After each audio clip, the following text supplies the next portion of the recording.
Hello guys, welcome to Generation Unravel. In this video, I'm going to be showing you how you'll be able to delete a YouTube video. This is quite simple actually. The first thing we need to do is actually head over to our YouTube app, of course. How obvious.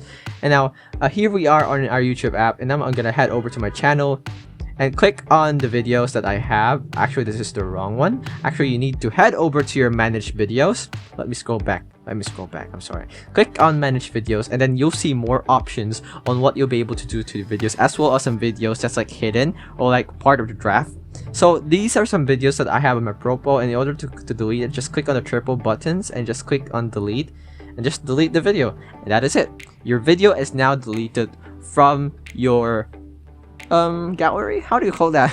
Your videos on YouTube. And yeah, that's it. Yeah, there's some times like you don't like your video, right? Or your video has copyright, which I have here myself. And that is how you delete the video on YouTube. I hope this video helped you. Like, comment, subscribe if it did. This is Generation Unravel, and see you in the next one. And you can also do that on your browser. Bye bye.